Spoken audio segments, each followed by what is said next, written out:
ETF index mutual funds నేర్చుకుని stock మార్కెట్లో రాణించాలనుకుంటున్నారా? వెంటనే ఈ నెంబర్కి కాల్ చేయండి. నమస్తే రమగారు. నమస్తే జయ. రమగారు, ఏదైనా జానపద గాథ చెప్పండి. సింహగిరి యువరాజు పుష్పసింహుడు. అతను ఒక తెల్లని గుర్రం ఎక్కి తిరిగేవాడు. ఒకసారి కొంత పరివారంతో వేటాడడానికి బయలుదేరాడు. చేసేవాళ్ళు రాజకుమారుడు యువరాజుగానే ఉన్నాడు. బయలుదేరి వెళ్ళారు. మధ్యలో ఈ అడవిలో తప్పిపోయాడు. అతనితో వచ్చింది ఒక చిన్న గుంపు. ఆ గుంపు ఎక్కడో విడిచేసి ఒక లేడి కనపడితే ఆ లేడి వెనకాల పడి పరిగెత్తాడు. అది ముప్పు తిప్పలు పెట్టి ఒక భవనంలోకి వెళ్ళింది. ఇప్పుడు దాని వెనకాల పడ్డాడు. సరే, మన గుంపు అంతా చూస్తే ఎక్కడో పోయింది, పోనీ ఇక్కడికి వెళ్తే ఏదో మంచినీళ్ళు తిండి తిప్పలు దొరుకుతాయి, తర్వాత చూసుకుందామని ఆ భవనంలోకి వెళ్ళాడు. అదొక సంపన్నుడి ఇల్లు. ఆ లేడి వాళ్ళ పెంపుడు లేడి. సరే, లోపలికి వచ్చాక ఇంకేం కొడతాడు, జనాలు ఉన్న చోట బాణాలు తీయలేరు కదా. సరే, వచ్చిన తెల్ల గుర్రము రాజకుమారుడి బట్టలు గిట్టలు చూసి ఎవరు ఏమిటని కనుక్కొని ఆ సంపన్నుడు చాలా సంతోషించి, బాబు మీ వల్ల మాగా జనం అంతటికి దొరికితే లేడిని చంపు తినేసేవాళ్ళు ఈ పాటికి, మీరు వెంబడిపడి రావటం వల్ల మా లేడి బతికింది, మా అమ్మాయి ఎంతో ప్రేమగా పెంచుకుంటోంది అని చెప్పి ఆయన్ని రాజుగారిని యువరాజుని ముంచుకున్నాడు. ఆ పూట మా ఇంట్లో ఉండండి అన్నాడు. అలసిపోయి ఉన్నాడు. ఆ గుంపంతా వాళ్ళ దారిన వాళ్ళు ఉంటారు, కలుద్దాంలే ఇంకా పర్వాలా, వాళ్ళు కూడా అటు ఇటు చూసి వెతికితే వెతుకుతారు, లేకపోతే ఏదో ప్రయత్నం చేస్తారు. అలా చేసేవాళ్ళు ఆ రోజుల్లో. సరే, ఆ రాత్రి భోజనం చేశాడు. ఈయనకి చాలా నచ్చాడు యువరాజు. చక్కగా ఉన్నాడు, యంగ్, వివాహం కాలేదు. మర్నాడు పొద్దున తన కూతురుని చూపించాడు. ఆ కూతురు పేరు సుకన్య. పిల్ల అపరూప సౌందర్యవతి, వివాహిత కాదు. పిల్లని చూపించేసరికల్లా ఆయన ఈ అబ్బాయికి కొంచెం నచ్చినట్టు కనపడింది. మా అమ్మాయిని వివాహం చేసుకోండి అని అడిగాడు. అడిగేసరికల్లా పుష్పసింహుడు చాలా బాగా ఆలోచించి ఆ పిల్లని అడిగాడు, ఏదైనా సమస్య వస్తే నువ్వు మానవుని ప్రాణం కాపాడుకోగలవా, నువ్వు నీకు ఆ ధైర్యం ఉందా అన్నాడు. నన్ను నేను కాపాడుకోగలను అని చెప్పింది. ఆ మాట చాలనుకున్నాడు పుష్పసింహుడు. ఒక యువతి తన మాన ప్రాణాలు రక్షించుకోగలననే ధైర్యం ఉండాలి. నువ్వున్నావుగా, మా నాన్న ఉన్నాడుగా, మా అన్నయ్య ఉన్నాడుగా అంటల్లా అనకూడదు. దానికి నన్ను నేను రక్షించుకోగలను బై హుక్ ఆర్ క్రూక్, తెలివిగానో ఇంకోటిగానో సాహసంతోటో.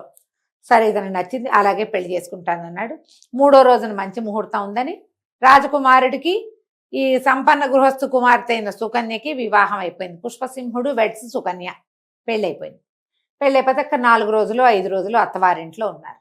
ఉన్నాక మళ్ళీ వస్తాము, సుకన్యని తీసుకెళ్ళి మా ఇంట్లో మా రాజ్యంలో చూపించాలని యువరాజు తాలూకు తెల్ల గుర్రమే ఎక్కి సుకన్య పుష్పసింహుడు ఇద్దరు బయలుదేరారు. వెళ్లే దారిలో అప్పటికి ఒక పూట గడిచింది, ఆకళ్ళేస్తున్నాయి. ఒక పెద్ద భవనం దగ్గర ఆగారు. ఆగితే రాజకుమారుడు అన్నాడు, కొత్త చోటు కదా, గుర్రం కూడా బెదురుతుంది, నువ్వు ఇక్కడే ఉండు, దీంతో పాటు నేను లోపలికి వెళ్ళి మన ఇద్దరికి ఆహారం ప్యాక్ చేయించుకొస్తానన్నాడు. రాజకుమారుడు లోపలికి వెళ్ళాడు, ఈ అమ్మాయి బయట నుంచి. అయితే ఆ భవనం వీళ్ళు కూడా కాస్త ఒక మాదిరి జమీందారులే. ఆ భవనం తాలూకు జమీందారుని పేరు పద్మావతి. ఆవిడ పై మేడ మీద కూర్చుని కిందకి చూస్తోంది. అక్కడ ఏంటంటే ఇట్లా అతిథి అభ్యాగతులు రోడ్డు మీద పోయే వాళ్ళు ఎవరైనా ఆహారం కోసం వస్తే కాదనే రోజులు కాదని ఆవిడ పైన కూర్చుంది. కింద ఎవరో ఉంటారు గుమస్తాలు, వాళ్ళు వీళ్ళు, దారిలో వెళ్తున్నాము, నేను ఫలానా యువరాజుని నాకు భోజనం అంటే కట్టిచ్చేస్తారు. ఆవిడ ప్రమేయం అక్కర్లా, అదొక సహజంగా జరిగిపోతుంది. పైనుంచి చూస్తే ఈవిడికి అద్భుత సౌందర్యవతి తెల్లగుర్రం పక్కన నుంచున్న అమ్మాయి యువరాణి, రాణి అయ్యే లక్షణాలు కనపడ్డాయి ఆవిడకి. సాముద్రికని తెలుసు ఆ పద్మావతికి. ఈ పిల్ల ఎవరింట్లో ఉంటే వాళ్ళకి సిరెత్తుకుంటుంది, మహారాణి లక్షణాలు ఉన్నాయని ఏం చేసింది, చటుకుని ఒక దాసిని పిలిచి, వసే ఆ కింద నుంచిన అమ్మాయిని కేకేసుకురా, ఎవరితో వచ్చిందో ముందు చూడు అంటే, ఆ అమ్మాయి భర్తతో వచ్చిందండి అని చెప్పి. పెళ్ళైతే అయింది గడిది గుడ్డ అనుకుని ఈవిడేం చేసింది, మీ ఆయన స్పృహ తప్పి పడిపోయాడు, లోపలికి రమ్మని కేకేసుకురాను. ఈ అమ్మగారేమో బాల్కనీలో నిలబడింది, పని మనిషి వచ్చి చెప్పింది, మీ ఆయన లోపలికి వచ్చారు కదా, ఇప్పుడు ఆయన స్పృహ తప్పి పడిపోయాడమ్మా, అమ్మగారులు అమ్మంటున్నారంటే అనుమానపడలా. నుంచున్నావిడ పెద్ద మనిషిగా కనపడుతోంది. దాసి ఇది మామూలుగానే చెప్తోంది. ప్రయాణ పలసటికి ఏమైనా పడిపోయాడా భర్త, ఆయన బాగానే ఉన్నాడే అనుకుంటూ వాళ్ళ వెనకాలేదు. ఈ అమ్మాయి మెట్లెక్కి మేడెక్కింది, ఆయన వంటింటి హాల్లో నుంచి బయటకు వచ్చాడు. భర్త పుష్పసింహుడు వచ్చి చూస్తే వాకిట్లో గుర్రం కథం దొక్కుంటూ నుంచుంది, దాని పక్కన మనిషి లేరు. ఈయన గుర్రాన్ని సాంత్వనపరిచి చూశాడు, అటు ఇటు చూస్తే ఏది సుకన్య, పిలిచాడు పలకల. సుకన్య సుకన్య అని వెతుక్కుంటూ పోయాడు అతను. ఈ పైకి వెళ్ళిన అమ్మాయిని ఆవిడ, అమ్మాయి నువ్వు ఎంతో నచ్చావు, మా అబ్బాయిని పెళ్లి చేసుకో అన్నది. అబ్బాయి నాకు పెళ్ళి అయిందండి, ఇందాక వచ్చింది మా వారే, మేము భోజనం కోసం వచ్చాము, నేను ఆ సింహపురం వెళ్తున్నాను, సింహగిరికి వెళ్ళిపోతున్నాం మేము, నేను వివాహితని, 4-5 రోజులైంది మా పెళ్ళి అనగానే పెళ్లి చేసుకుంటావా చేసుకోవాలి, చిచ్చి వివాహితకి పెళ్ళి ఏమిటండి అనగానే ఈ అమ్మాయిని బంధించండి అని ఆవిడేం చేసింది, గదిలో పెట్టి తాళం.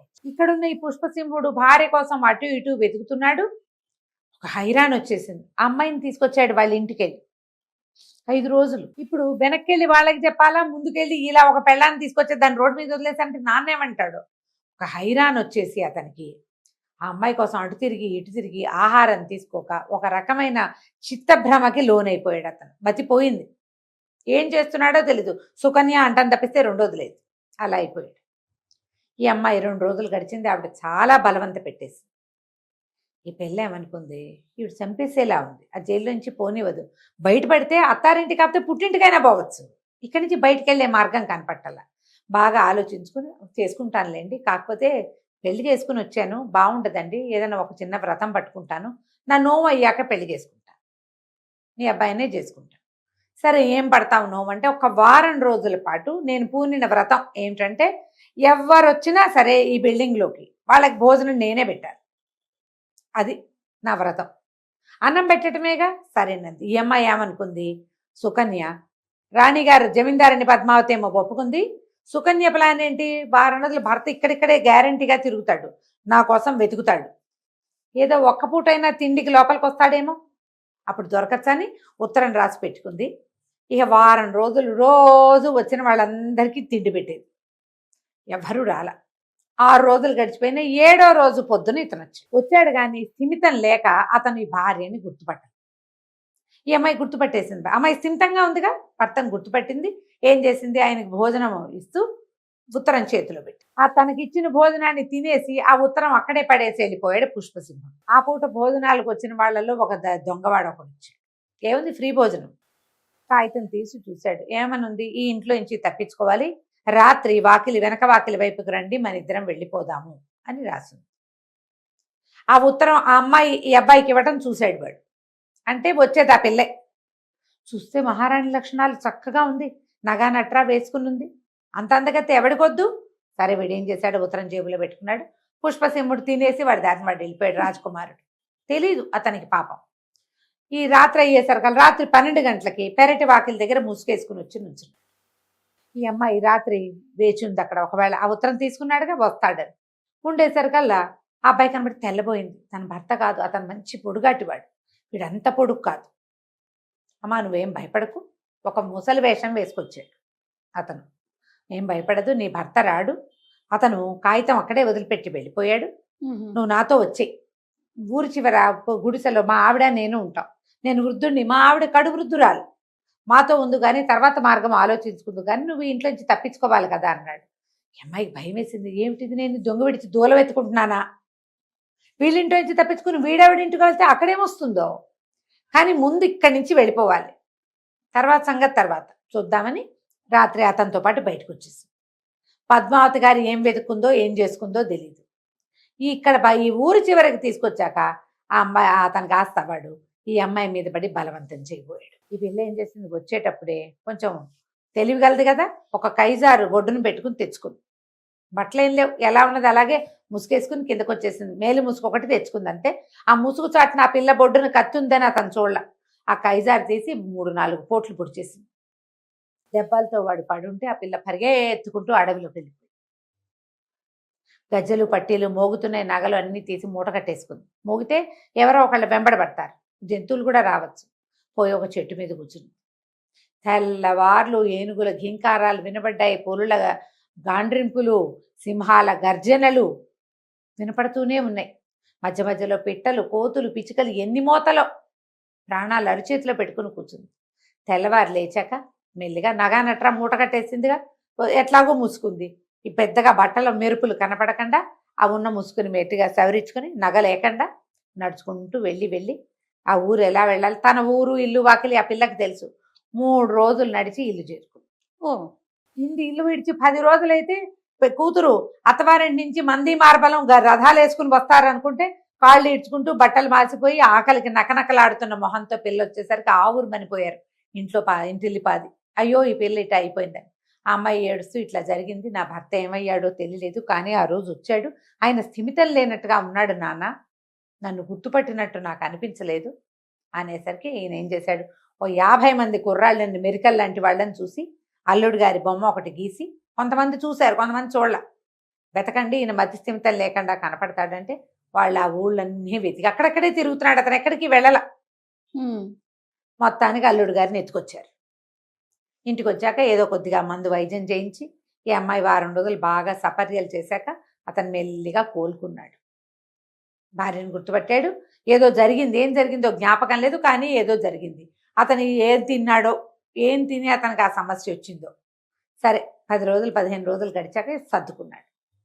ఈ లోపల ఏమైంది, సింహగిరి రాజు తన కొడుకు వేటకెళ్ళినాడే మాయమైపోయాడు, మళ్ళీ రాలేదు, సైనికులకి చిక్కలేదు, పెళ్ళైంది, పేరెంటమైంది, వాళ్ళకేం తెలుసు, వాళ్ళకేం తెలియదుగా.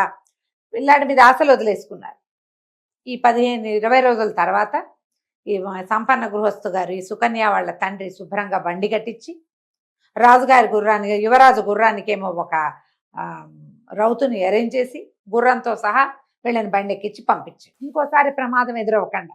అంతకుముందు అబ్బాయి అసహాయ సూర్యుడని పంపిస్తే ఇలా అయింది. ఇంటికి వెళ్ళేసరికల్లా పుష్పగిరి వాళ్ళు సింహగిరి రాజు ఆశ్చర్యపోయాడు. చక్కటి చుక్కని వెంబడి పెట్టుకుని వచ్చిన రాకుమారుడు చూసి ఊరంతా సంతోషించారు. ఆయన మళ్ళీ అంగరంగ వైభవంగా పెళ్లి విందులు చేశాడు. ఈ సంపన్న గృహస్థుని పిలుచుకున్నాడు. అందరూ సంతోషంగా ఉన్నారు. అదే ఈ యువరాజు తండ్రికి చెప్పాడనమాట, మానం ప్రాణం రక్షించుకోగలవా అని అడిగాను, రక్షించుకుని చూపించింది సుకన్య, తనతో పాటు నన్ను కూడా రక్షించింది. ఈ సింహగిరికి ఇంతకంటే గొప్ప మహారాణిని నేను తేలేను, వీళ్ళు రాజులు కాదన్న ఒక అనుమానం మాత్రం మీరు పడద్దు, సంపన్నులే వీళ్ళు. ఈ అమ్మాయికి ఆ సాహసం ఉంది, రాణికి కావాల్సిన సాహసం అదే. దేన్నైనా ఒకదాన్ని లీడ్ చేయాలంటే సాహసం కావాలి. ఇప్పుడు రాజ్యాలు లేవు, మన ఇల్లు మన వాకిళ్ళే, దీనికి కూడా సాహసం కావాలి కదా.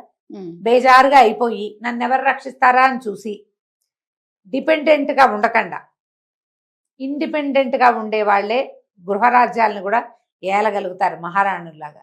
ఆ అమ్మాయిని చక్కగా ఉంచుకున్నారు. ఆ తర్వాత ఈ సింహగిరి రాజ్యానికి ఆమె రాణి అయ్యింది. కథ కంచికి మనం ఇంటి. రైట్. నమస్తే. నమస్తే.